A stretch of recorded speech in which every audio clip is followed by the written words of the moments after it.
Имаме ресторани и кувари кои што готват, имаме ресторани и кувари или помошници кувари или квази кувари кои што склопуваат храна. Сос is the boss. Ти можеш едно месо да го јадеш цела недела 5 пати со 5 различни сосеви. Лепче, маргаринче и вегета.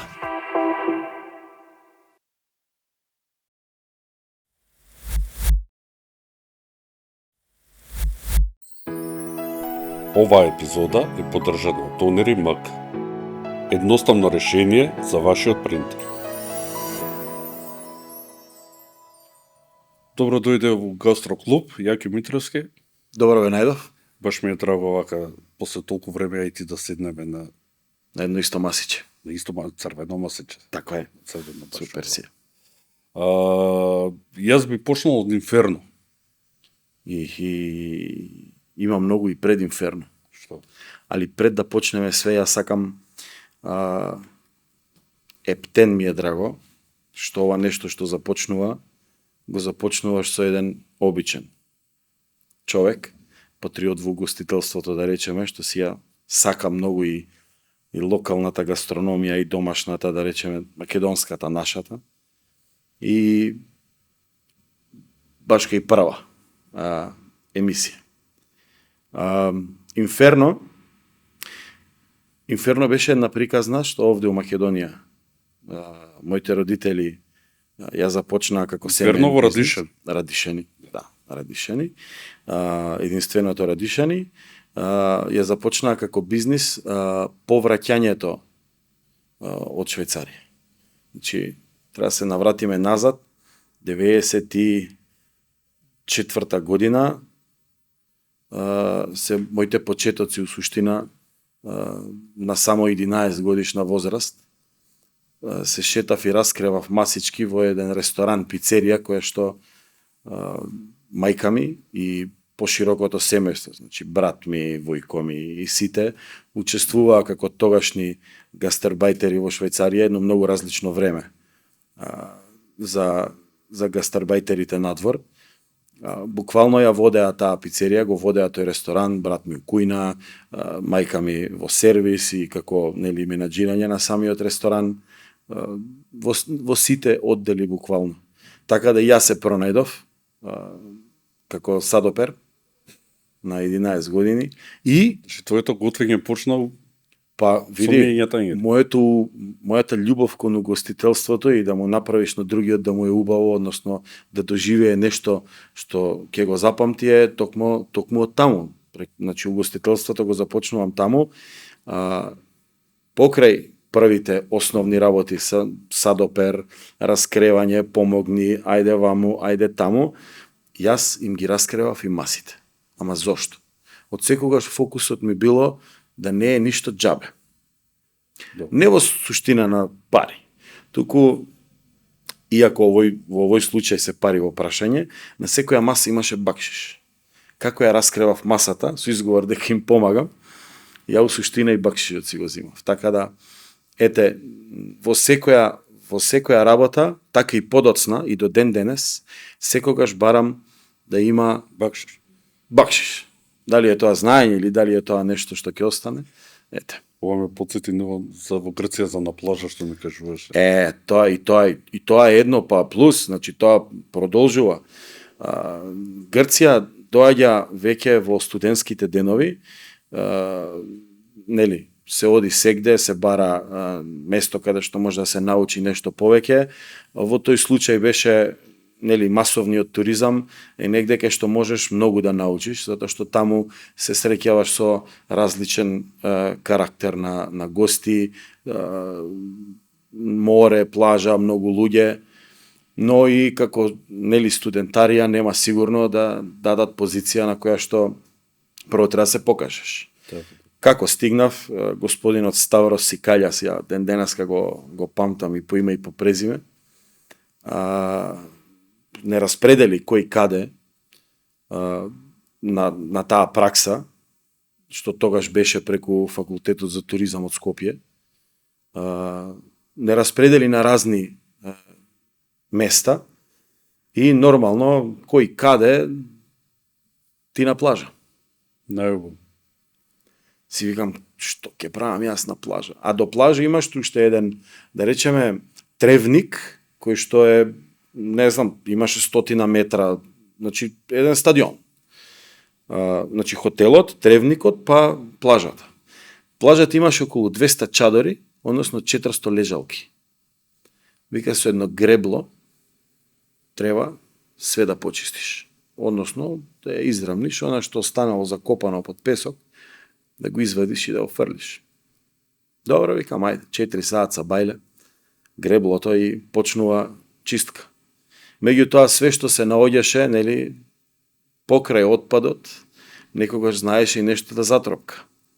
Нели, кусурот што се остава и што се враќа, нели, знаеме како враќаат у Грција, у едно чашче со фискалната 50 центи, 2 евро, како падне, така се закопа. Значи, ја не бев испод 100 до 150 евра дневно. После 2 месеци, менаџеров вика, дојди малце. Што е работа, вика, ти не се откажуваш. Сите се откажа. Па викам, видете, сите останати не ја завршиле работата како што треба. Ако ја вршеле како што треба, верувајте дека и ден денес ќе ја работеле. Ете, и за други работи во животот исто така. Значи, упорноста Точно. те поведе Па од што? Инферно, Упорноста во све. Швајцарија, Грција. Инферно морам да бидам и сега у овие години гледајќи го вака, да размислував. Што беше специфично во Инферно? Во Инферно 98 година, па натаму, беше, можам да кажам, и ден денеска, кој да го спомне Инферно, ги памти пиците на тетка Зошто? Кате. Прво беше, ајде да речеме, прво место Радишани кај што се служеше храна. Сервисот беше етен малце, ајде се потрудивме да биде, да го пренесеме, нели, тоа од Швајцарија што го имавме. Пици, лазањи, све беше по рецептот на мајка ми, односно од таму пренесен овде. Пиците на тетка Кате ги памтат сите, нема кој не ги памти. Чека, вие во Швајцарија бевте во италијанскиот дел. Во италијанскиот дел, кантон Тичино, односно во Лугано. За многумина најубавиот дел. Ти готвиш дома, така? Каде почна твојата желба за готвење? Види, да работиш во угостителството Почна во Швајцарија и Да, во да. Инферно. во Швајцарија. Значи, во Инферно најмалку имам дадено учество во тоа и ден денеска ми е многу криво да го размислував сега ова вака, можеби Инферно и ќе доживееше некој Инферно 2, 3 и ќе се проширевме низ централново подречје, да речеме, на Скопје. Љубовта кон храната и не само кон храната. Све што е што влегува во угостителскиот дел, јас ја добивам уште од Швајцарија. Првенствено затоа што од секогаш сум го размислувал тоа така, све што ќе доживееме било каде и со било кого, ако е пропратено со добра услуга, добра храна, добро друштво, тоа се незаборавни моменти. И до ден денеска, секој проект што го работам, гледам да остави трак, дали преку храната, дали преку некоја комбинација на некоја дестинација со добра храна. Дали е тоа некоја туристичка дестинација или тоа нешто, било што да има нешто кој што гостите ќе може да го запамтат. Очекувано и нормално е да на сите тие места кај што си живел, Швајцарија и така натака, сите тие културни влијанија да го променат твојот начин на готвење, да дадат нешто ново да внесеш. Што е тоа кај тебе? Што? Во школа, во Швајцарија, во трето оделение, имавме за задача да напишеме или нацртаме нешто што нас највише не отсликува. Јас бев македонче во 20 останатите 22 другарчиња беа швајцарци. Јас си нацртав тегла со ајвар, сиренце, пиперки, патлиџани, мртва природа. Знаеш, нацрташ нешто дете, трето оделение. Што може да нацрта? Така да, секогаш сум го носел тоа нашето било каде. И во угостителските објекти во Швајцарија, кога се работело да се, не знам, да се направи нешто околу храна, околу некое мени, секогаш сум одел на тоа дека храната треба да е секогаш гурманска, оној гурме стил.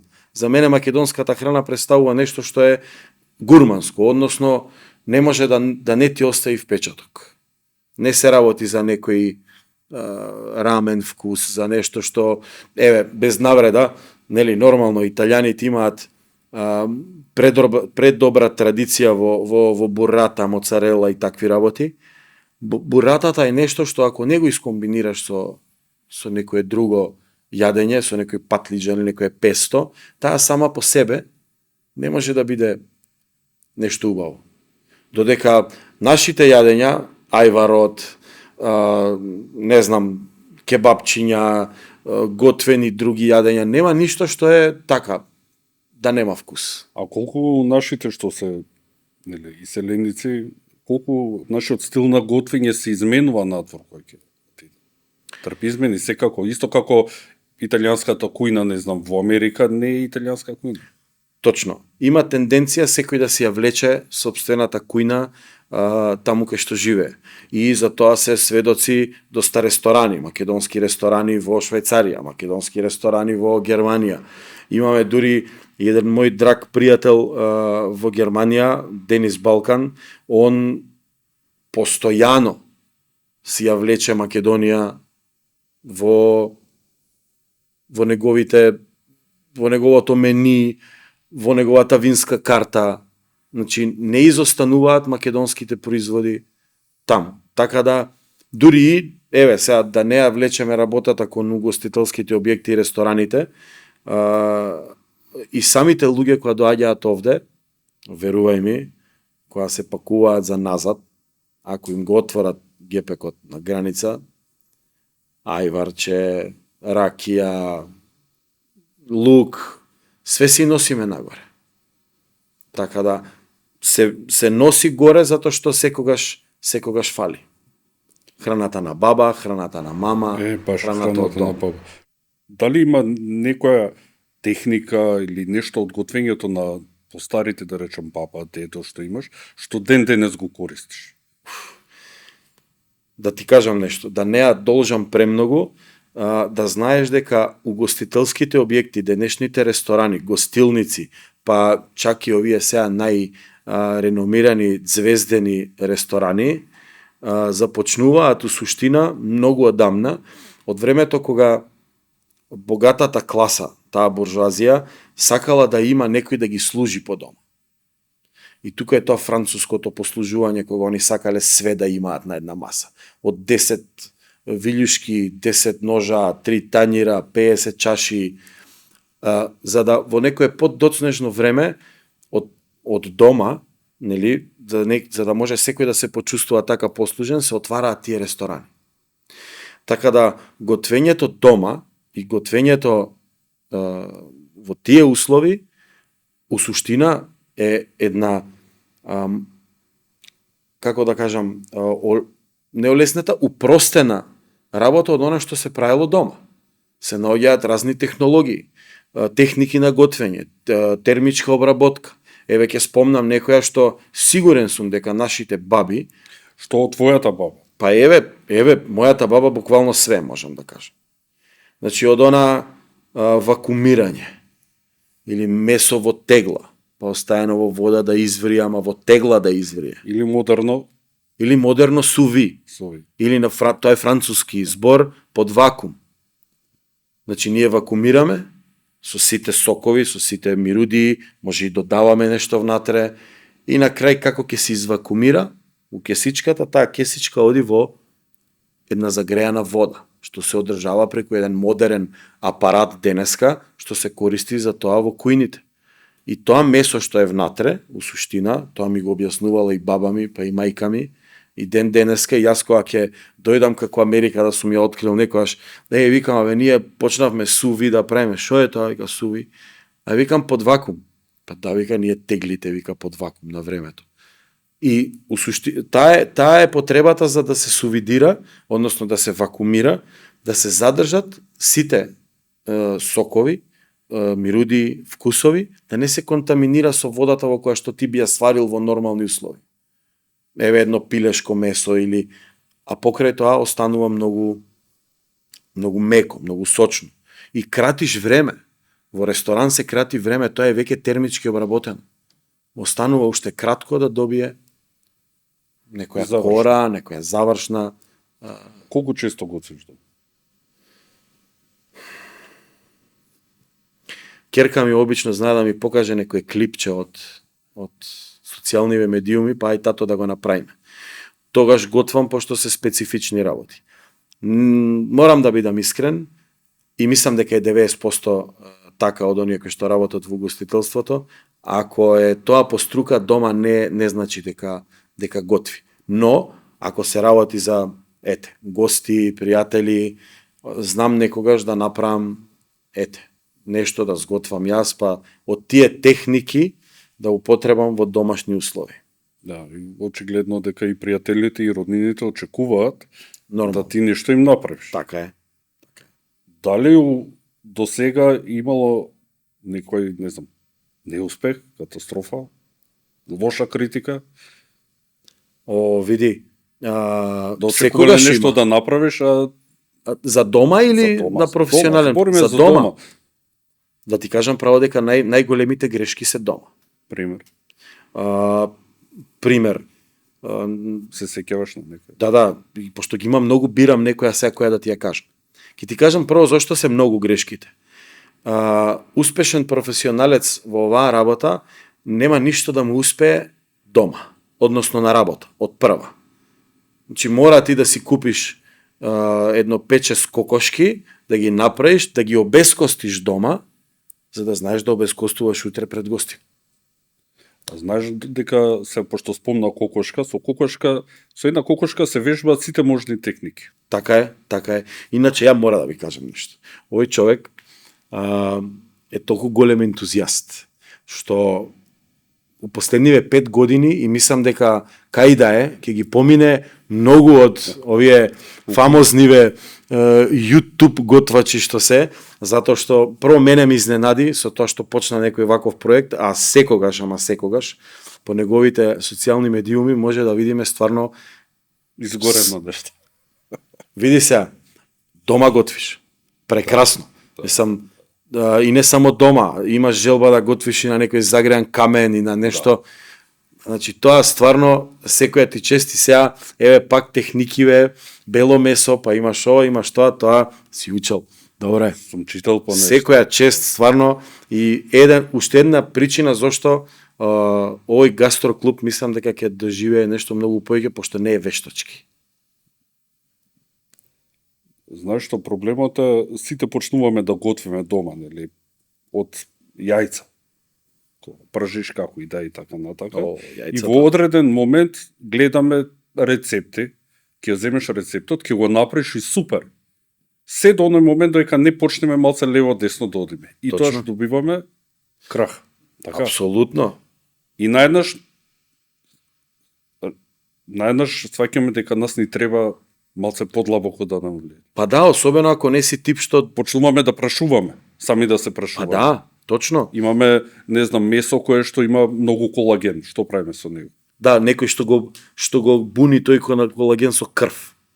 Добро. Најчесто грешка во многу кујни, нели нормално е и тоа е јавна тајна што угостителските објекти мораат да имаат и некој продукт што е замрзнат, почнувајќи од месото и од бифтеците. Така да тоа одмрзнување, кога ќе се одмрзне, најчесто знае да има тој миоглобин, што останува, тој уствари од самиот мускул. Крвта више е замината у фазите на преработка на месото, у првите фази. Више таму нема крв. Значи, одма некој од тие YouTube, Google кувари и така натаму знаат некојаш да речат јабе ова не го оставај у крв да лежи, не е убаво или види колку крв. Значи тоа апсолутно не е точно. А за одмрзнување има различни ставови, претпоставам, нели, на интернетот против има сите. свашта. Има свашта. Не зборам за процесот на одмрзнување. Аха. пошто ние дома готвиме, де сме во ресторан, и дома ние секогаш брзо. Со деца, семејство и така натака, Да. и ни треба брзо. Дали е добро да се одмрзнува месото во топла вода?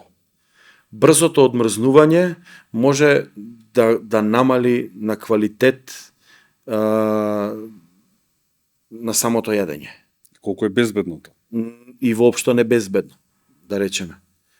Самата термичка обработка после може и да ја спаси таа ситуација, пошто нели ќе испржиш, ќе свариш, температури високи, што и да имало, али повеќе што загрижува е начинот на како е замрзнато. Што значи? Па колку време му треба да замрзне еден одреден артикл, нешто, пилешко месо. Многу долго време му треба. За тоа време може да работи во самото месо. Некогаш ќе речеме, истече рокот, замрзни го.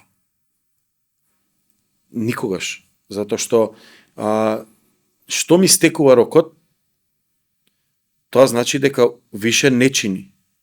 Ако ти го ставиш да замрзнува, него ќе му требаат уште 5-6 сати, пример, да замрзне. Или па најлошо, веќе сготвено, па замрзни го. Ги губиме сите вкусови. Непрепорачливо. Еве ти уште една техника која што рестораните ја усовршија за тоа замрзнување. Тие така наречени шокери. Добро, ма дома не можеме сите да имаме. Нормално. Тоа е голема сума. Али еве, на муабетот од преска, што техниките... да си купиме, па да, па после сите да мрзне веќе сите да мрзне. Стварно не сум... Подобро е да работам со свежи продукти, отколку да замрзнувам или... Денес имаме маркети било каде, ќе си купам свежо, ќе си го направам денес. Свежо. Колку од продуктите кај нас на пазарот се... То ние ако навлегуваме во таа тема, нема никогаш да... Не, ама сите одиме на пазар и треба да купиме продукти. Како ти одбираш што е добро? Кои ти се критериумите? Види, најчесто, еве, кога збориме за ја имам проблем, пример, идам на едно место, месо ќе купам, добро, и на друго место не ми исто. За месото, до сега, многу примери, патлиџан или било што. Многу примери, каде што се, еве, ова е свежо, сега може некој што е кувар долги години, не можеш да му ја протнеш таа лага.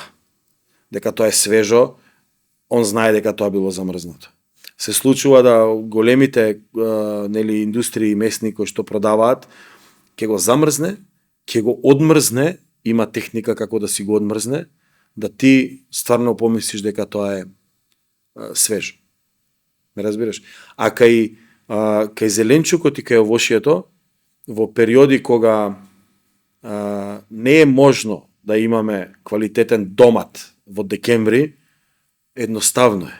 Нема да јадам домат во декември. Замрзнуваат и тоа, да знаеш. Така е. Со тоа што, нели, кога ги планираме нашите јадења што треба да ги правиме, треба да бидат сезонски. Тоа е препорачливо. Не само ние дома, и во рестораните. Секако.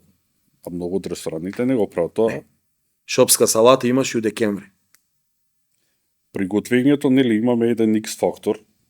Тоа вклучува минатото, ги вклучува сите тие сезонски работи, се наеднаш јадеш ти, не знам, усред зима нешто што го нема, едноставно не ти е природно, нели? Не ти е природно и не е нормално.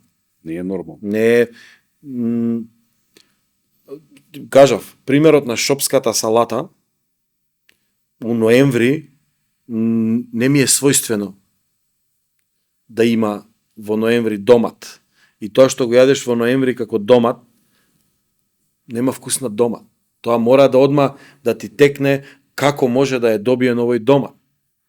На што е накалемен, како е растен, каде е растен. Значи, автоматски знаеш дека тоа нешто нема да биде убаво. И залудно е ти да го купуваш и да го готвиш и да го јадеш и да го даваш. Кажи ми, кое јадење од минатото, од детството ти останало во памет? Сите ни не зашто го прашам така како X фактор, тој што кажам. Кога гледаме некој јадење дали е добро, тоа е многу релативно и за мене и за тебе што е добро. Ама ако ме потсети на јадењето од баба ми, кое тоа јадење тебе што ти останало? Конкретно едно јадење, растен у ресторан, не можеш да имаш. Али моето шетање баш на таа возраст кај што јадеш од баба, ја можам вака да ти кажам. Имам едно што го памтам. Баба ми, тоа не беше ни јадење, тоа беше една ужинка која што ми ја приготвуваше и морав да ја јадам пред да излезам. Тоа беше услов. Лепче, маргаринче и вегета. Исечено на коцки и така стаено во едно тањерче. Кога се преселив, да речеме, во Швајцарија веќе на возраст прво оделение, да речеме, тука негде, јас веќе таму јадењата беа тие локални таму што беа. Значи, јас можам да кажам дека и од таму имам едно јадење. Тоа би било интересно, кој е тоа локално? Па, таму има луганига се вика, или луганигета. Обично се дава со орис, орис со шафран. Жолт орис, ја така го викав, жолт орис и луганига. Тоа е една домашна кубасица, приготвена со доста зачини, со црвено вино, у круке, како полжав, и се става до згора врз самиот орис. Тоа е нешто што се готви на сите прослави, собири, селски слави, секакви случувања. Значи, ете, паралелата е и нормално, нешто што морало да има во Швајцарија, во секое време, биле тие некои македонски производи. Ајвар, у секое време, мораше да има. После више почна да го носат и како индустријски производ во некои маркети во Швајцарија. И нормално алкохол од Македонија. Жолта ракија, македонско вино, без тоа не може. Се ние немаме чаршавчи во ние за соракија, ама немаме. Ако, јас сум сигурен дека во понатаму ќе има многу. Ќе најдеме нешто. Преска спомна за мешан зачин. Е сега дискутабилно, барем за мене, дали треба се ставува боја. Затоа што сепак има тема. Имаме ресторани и кувари кои што готват, и имаме ресторани и кувари или помошници кувари или квази кувари кои што склопуваат храна. Оние кои што склопуваат храна си користат и доста зачини такви. Мешан зачин, исушен зачин, комбинација на сушени зеленчуци со солена структура, жолтеникава, обоена, или дури некои засилувачи на вкусови, разни бујони што ги добиваш преку коцка или преку дури сега индустријски пакувања од 1 килограм, што со една лажица правиш казан од 5 литра бујон. Бујон у суштина е нешто што служи да додадеш течност за да нешто затоплиш, загрееш, доработиш, направиш некој сос и така натаму. Има во пилешки вкусови, во говедски вкусови и така натаму. Или зеленчукови. Јас лично сметам дека користењето на тие зачини за оние кои што склопуваат храна е добро, затоа што може би кратат на време. Тоа се разноразни лаунж барови, кај што имаш нешто што се склопува на брзина, однапред приготвено месо, само го стоплуваш, подготовка са бајле од 8 до 10 у ресторан, прва смена, спрема све, али за дома никако. Да се навратам на она што ме праша преска, од што храна ме потсеќа на дома, тоа, реков, маргаринче, кришка леб, вегетичка, тоа е нешто што за дома одговара. За оние кувари кои што сакаат да готват, а да не склопуваат, треба таа иста мешана зачинска структура да си ја направат сами. Да не се користат тие такви некреативни зачини. За негде кај што сакаш ти, нели сега рестораниве се стремат да тоа, нели... Не зашто, што повеќе зашто те прашав. Кога правиме едно јадење, и основата треба да ни е еден. Одбираме една состојка која што е доминантна. Сите останати треба да одат во прилог на незе, ама не да ја покријат, не да ја уништат. Дали со сите тие додатоци ние наеднаш немаме контрола кога е мешано нешто? Нели? Тоа ми е поентата. Точно. И сите јадења во неделата ние што ќе ги изготвиме, ќе ни имат ист вкус. Да. Во суштина во право си. Не треба многу да се шириме во она што го готвиме, односно треба секогаш да имаме на ум дека имаме едно нешто што е главно. Ако е тоа месо, се знае месото со што добро може да оди. Дали е тоа со некој зеленчук, и тој зеленчук не можеш да го сервираш свеж, треба да биде некако термички обработен, да биде да го придружи месото. Дали е тоа ете некој, ние дома често знаеме некој компир, па урерна, па со месото, без разлика. Мислам дека сме луѓе кои што не пазиме на тоа што е добро да се меша у храната или не е добро. Ама ете, дури и со некои колеги и во денешнава струка што ја имам, знаеме да кажеме при комбинирањето на пијалок со храна, односно вино со храна, знаеме да кажеме дека во многу ситуации sauce is the boss. Значи, некогаш и сосовите играат многу главна улога. Ти можеш едно месо да го јадеш цела недела 5 пати со 5 различни сосеви. Лефтовер си имаш од некое месо што ти останало, исцепкај го, додади му. Или пак да го искористиш сосот ако си направил некоја грешка, па да го покриеш сето тоа. Па можеш и тоа, да, посекако се, а тоа се тајни кои што се некој... користат. Добро, ние треба да им ги откриеме тајниве на луѓето. Апсолутно. Затоа што И се согласувам дека треба ќе луѓето... дојдат гости, мене ми се случило. Месото сум гутнал, така? Да. И на брзина го правам сосот и со сосот го покривам. Можеш да покриеш, точно. Тоа апсолутно многу грешки и многу кувари знаат тоа да го направат и во реномирани ресторани. Да ја покријат грешката со тоа што ќе го измодифицираат тањерот, на гостинот ќе му личи вау, а таму е направена голема грешка. Така. Сав те прашам за бујон што го спомна. На интернет сток го викаат на... Да, види, треба многу и да внимаваме и ти во иднина во наредните емисии да се упростува таа терминологија, да можат и оние кои што те следат да ја знаат таа работа. Например, сега бујон, сток, тоа е, ајде да кажеме, она што ќе добиеш со коцка супа. Или Ама да дали свариш... го добиваш ти исто со коцка супа? Затоа реков, може да свариш, имаш пилешка супа, коцка, ама можеш да го добиеш истото, да свариш некое пиле. Пробам јас, да речам, обично кога ќе сготвам некој ориз и сакам да додадам не исто ако тоа го правам со месо од кокошка, претходно подготвен и коцка. Па да, не е исто повкусно ќе биде со од кокошка направено, него ли со некоја коцка. Али ете пак повторно да го скратиш времето, да си ја упростиш работата, фрли едно коцкиче у загреана вода и добиваш тоа што бараш. И еве уште нешто што ми текнува сега со она водата од варењето, има една многу голема тајна. Мислам, тоа не е веќе тајна со интернетов, веќе секој го знае, ама еве за дома, кога подготвувате паста, например, да речеме, не ја фрлајте водата што ја варите пастата.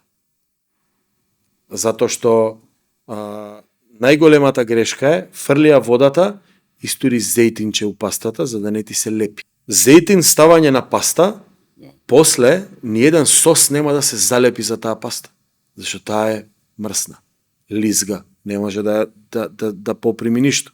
Додека водата што ја варите пастата, таа вода, ако направите редукција од таа вода, ќе остане една материја која што е леплива и секој сос што ќе го додадете на таа паста, ќе се залепи перфектно. Дури добивате кремаста структура. Додадете само пармезан, пример, и од таа вода добивате кремаста структура. Значи, никогаш и никогаш... путер. Путерот рачуне дека кога ќе се подолади, после стврднува. И многу важно, играјте со температурите. Кога вие подготвувате нешто, ќе го пробате додека уште вари или се пече. Рачунајте дека додека дојде до температура да може да се јаде, односно на некои 34-5 степени, тоа уште се дообработува термички. Така да и ориз кога правите или во некој ресторан го ќе ви дадат топка ориз, тоа внатре е уште жешко и уште се вари додека стои на масата пред вас. И ќе стане сутлијаш, нема да биде рижото. Или пастата ќе биде преварена. Затоа и дома играјте со температурите. Па обично и јас се баш вчера правев. Скробот е многу важен. Го вадам оризот, го тргам, уште кога е така крцкаво. Точно. И кога ќе го оставам уште 15 минути да отстои, Точно. покриено, Да. се доварува, ем ќе дојде на температура соодветна за јадење, ем ќе се довари. Или ако треба да спасите на време, ако имате гости, направите го оризот, со ладна вода пресечете му ја температурата, ама после ќе треба да го догреете со некој соодветен сос. Еве, не мора да е ориз, нека и паста. Догревањето и доспремањето во одреден сос тебе ти ја дообработува пастата термички. Кога готвиш дома, имаш ли некој ритуал? Сите имаме некој ритуал во кујна што за нас е специфично, индивидуално и Уникатен сум у тоа. што? Прљам многу. Кој те ритуал? Пример, јас сакам прво да си спремам месо за мене и си седнувам, тоа ми е за мезе и почнам да готвам. Тоа е мојот ритуал. Имам еден ритуал, твојот е многу нормален, да речеме, и секој така сака, дури и по некоја чашка да си биде спремно додека готвиш. Јас прво што сакам е да ми е организирано све што треба да користам за време на готвењето. Значи, буквално како што ги покажуваат овие рецепти на сите можни канали и социјални медиуми, све да е спремно. Толку од тоа, толку од ова, толку од тоа, за кога ќе дојде време, ја да не се вртам, да барам кај ми е, што се ми. викаше некако. Тоа е мизен плас, односно, тоа е француски збори, ете, како што кажавме на почетокот, све потекнува од таа француска терминологија. Тој мизен плас или на француски значи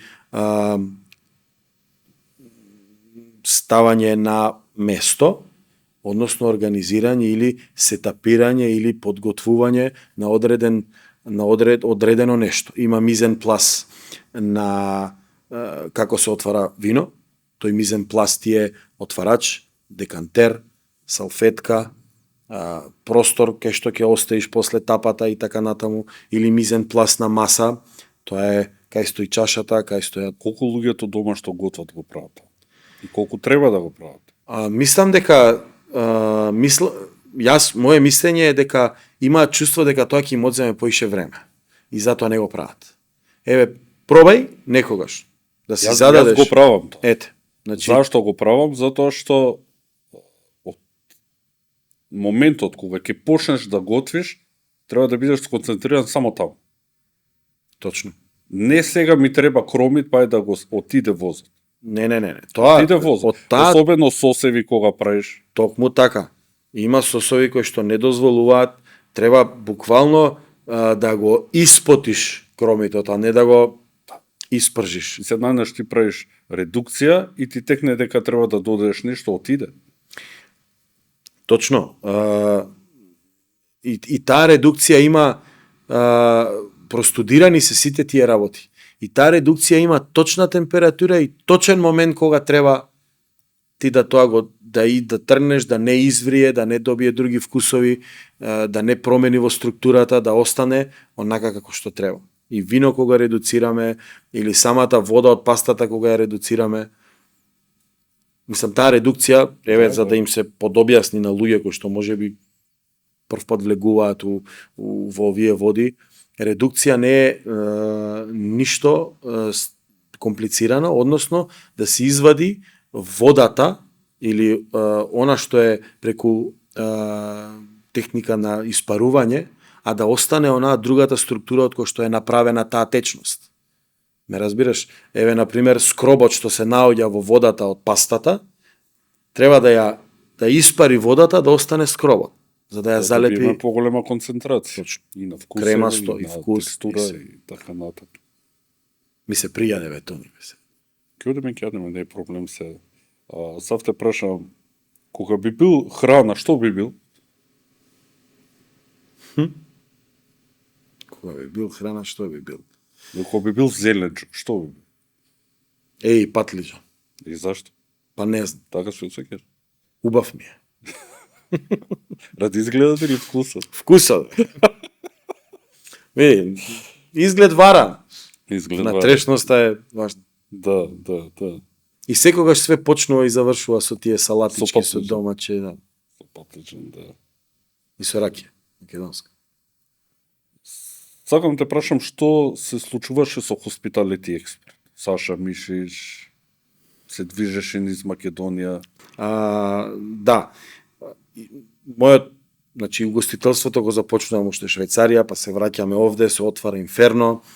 Од Инферно јас влегувам во тие студентски води, Грција, Турција, сите тие случувања се надоградувам и така натаму, за да првото работно искуство во Македонија е Квинс хотел тука во Скопје. Квинс хотел беше за мене еден голем предизвик, еден чекор, еден голем чекор нанапред. Влегуваш во хотелска индустрија кај што не е веќе доручек, ручек, вечера, послужување и таква работа, менија и све останато. На што позиција беше таму? Таму почнав рецепција. И знаеш што ме интересира? Готвачите, Добро? кога ќе направат нешто катастрофа, Добро. како реагираш? Јас? Да, ти. Тоа е општа војна. Зависи на која позиција си у ресторанот. Добро, ти си бил на многу позиции. Вечита Па и менаџерска у Квинс мислам дека беше и... оперативен. Да. Таму немавме кувар, таму беше појадок со ноќевање или bed and breakfast.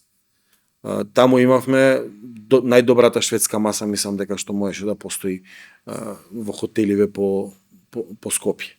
Али кога се работи за ресторан, најголемата војна е меѓу сервис и кујна.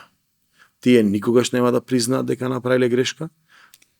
Која ти била најлошата ноќ ресторан на работа што си е поминал во таа војна со кујната? Имаше една вечер што мислев дека никогаш нема да заврши. Тоа беше едно отварање на еден ресторан, што денеска добро функционира. Али баш затоа што отварањата и тие се најголемата ноќ на мора на сите газди што отвараат ресторани, затоа што ја прескокнуваат таа преопенинг фаза или фаза на предотварање, каде што не се подготвуваат и после вежбаат на гостите. Кога ќе се доведеш до ситуација да вежбаш на гости, а ти си човек кој што го ставаш таму твоето име, искуство, гарантираш дека тоа ќе биде добро, тоа беше најлошата вечер во едно отварање на еден нов ресторан каде што шефот на кујна го избркавме јас и уште еден вработен таму ден пред отварање. Уствари истиот ден. Кој ви готвиш? Јас. И така траеше тоа уште месец и пол понатаму, кај што веќе и така може и да го кажам тоа што го работам веќе до сега. Тоа е Hospitality Expert Macedonија. Таму бев повикан да го отворам тој локал, нели? Се натегаме, преопенинг, опенинг, кога, како, кувар, мени и све нешто тоа се задоцнува и све нешто, прво немаш кадар соодветен, второ не можеш да ги најдеш, пошто нели тоа се веќе други проблеми во угостителските објекти. Сум обеќал како Hospitality Expert Macedonија дека ќе го отворам тој објект, дека ќе ги направам тие јадења, менито го креирав јас, требаше куварот да го склопи, односно во делот на нормативи, грамажи, рецептури, требаше тоа да го направи куварот. Јас знам што гостите сакаат, а не знам тоа да го направам како што би го направил некој кувар. Добро, дома знаеш да го направиш. Дома знам да го направам, а готвам за тројца. Ваму треба да има подготовка и нешто понатаму. И сега каде е Јаки? Сега Јаки моментално од до пред година и пол беше Hospitality Expert Македонија. Тоа е една приказна што јас гледајќи ги сите што си на академија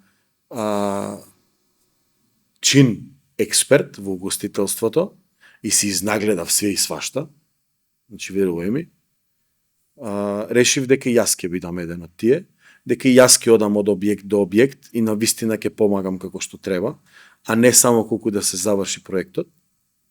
За да тој пат застане, за жал, како и сите угостителски објекти што ги прекина, дури ми е језиво да го спомнам тој период, оној период на COVID-19 или корона. Тука имавме некои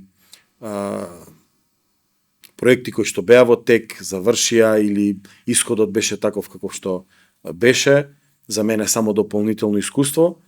Заминав па за Швајцарија, таму имав со некои алтернативни форми на туризам, пак поврзано со угостителството, да не го трошиме времето за тоа. И на крај сега сум на позиција Hospitality Manager во Тиквеш винарија, односно во делот на винскиот туризам. Ете, тоа е еден нов голем предизвик за мене, затоа што пак, што памтиш од детството и сега во тоа работиш. Татко ми не седнуваше без да има на маса една тега за јук. Мислам, тоа беше нешто што мораше да има на маса.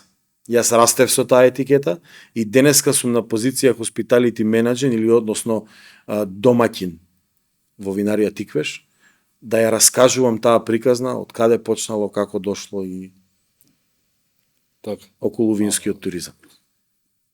Сите сме дома мастери, мајстори во готвењето, така, на свој начин. Да. И сите имаме некој експерт во готвењето кој што нас не е идол. Кој е твојот идол?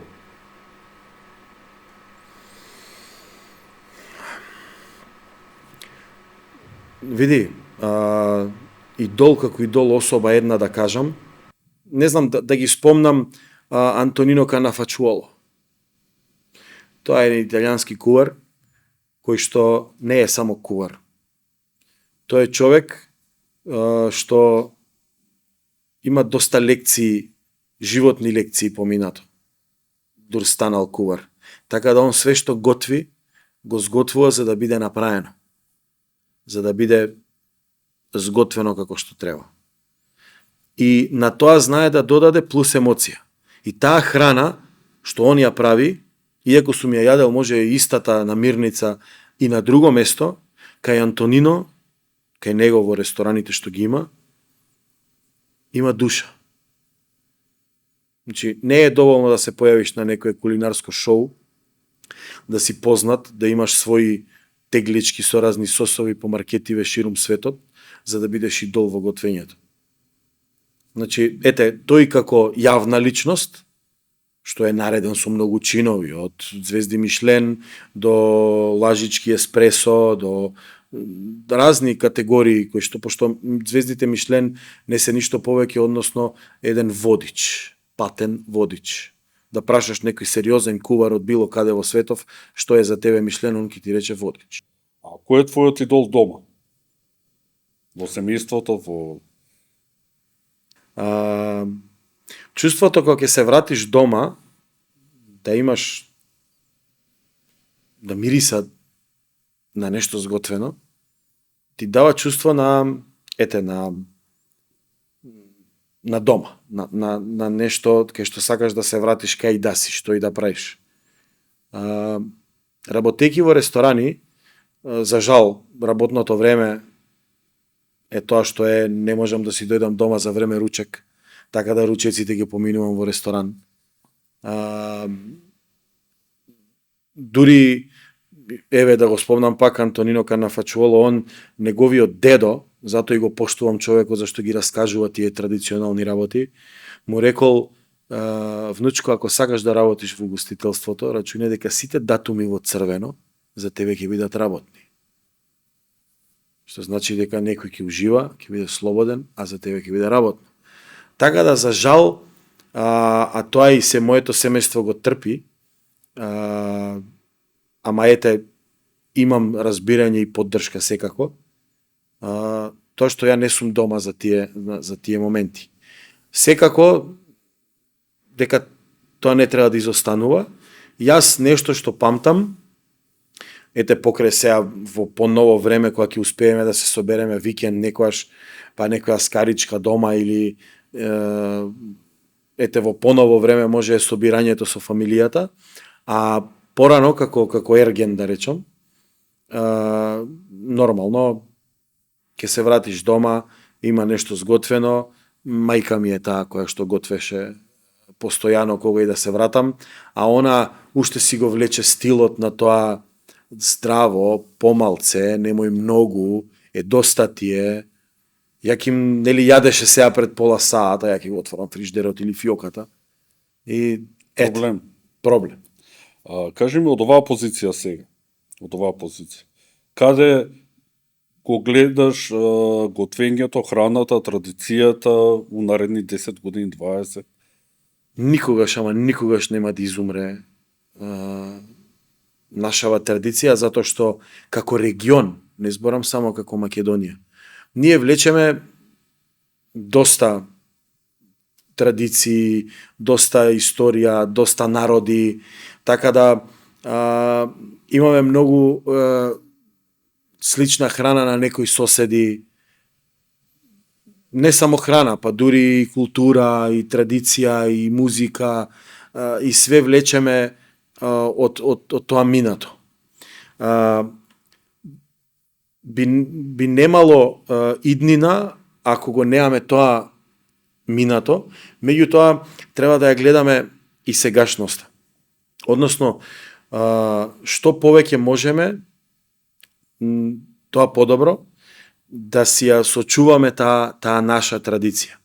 Од моја гледна точка, не е затоа што сега сум на таа позиција каде што имам допир со виното, ама можам да го наречам комотно тиквеш како културно наследство. Нешто што 130 на години е овде. Го користи потенцијалот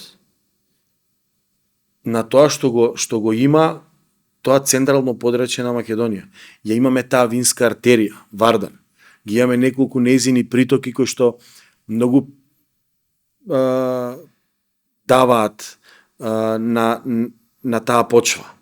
Една река Бабуна, една Пчиња, ете Вардар го спомнав, 265 сончеви денови у годината. Значи ние сме земја кај што тоа сонце, тие почви, таа разлика во планина, долина, овозможуваат многу.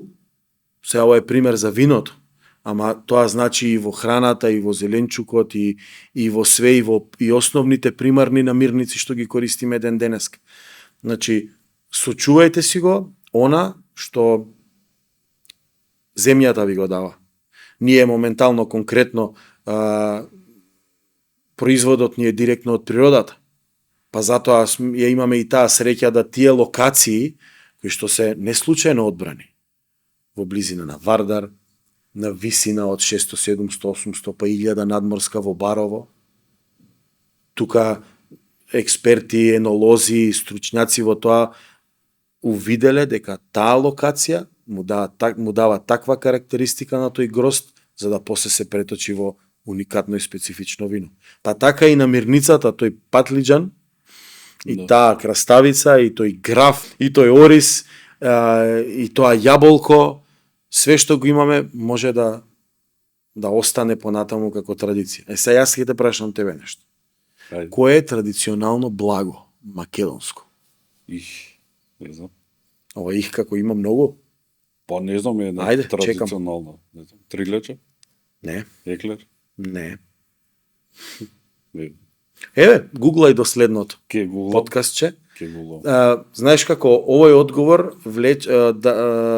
Јас благо знаеш дека не правам и Океј, ама ова е само едно прашање кое што ќе те донесе на многу, ќе те однесе на Ванилици. многу одговори. Можеби. Сакам да ти кажам дека регионов Може и луѓе што ќе го гледа подкастот па ќе пишат у може, коментар, нека ќе пишат, кажат, не знам. нека пишат слободно. Да. Кое е тоа традиционално македонско благо? Све тоа што наброја и тоа што ќе најдеме во сите менија како традиционално благо е све нешто што се влече од некои други култури. Све што е со шербет. Све Тоа влече треба од еден цел време. подкаст да направиме само Точно. за Затоа кажувам јас, ние сме една култура што е многу стара овде на овој полуостров. И важно е да си ја сочуваме. Еве, јас пак ќе кажам, одам кај виното. Носете македонско вино сегде кај што ќе одите, нема да бидете посрамени. и гответе со него. И гответе со него, и гответе со македонски производи. Странци кои ќе дојдат овде, му сечеш патлиџан што има кило и 600 еден, и он се чуди што му даваш. Лобени. Да не е некоја молекуларна кујна, вика, ова не е патлиџан. И затоа има што да се збори многу, Има многу. али у некоја друга прилика. Секако. Ти благодарам најмногу што беше гостин и што Ништо. задоволство ми беше со тебе што ја почнавме оваа емисија. Мене уште повеќе и пак ќе кажам, единствен подкаст што почнува со нормални луѓе и го водат нормални луѓе. И да знаеш дека во иднина ќе сакам да ти донесам неколку гости на оваа Одлично. тема. Сега додека траеше подкастов ми светнаа неколку Ајде идеи. идеме нешто да ти изготвам ја, пошто ти не знаеш и се гледам. Може. Поздрав.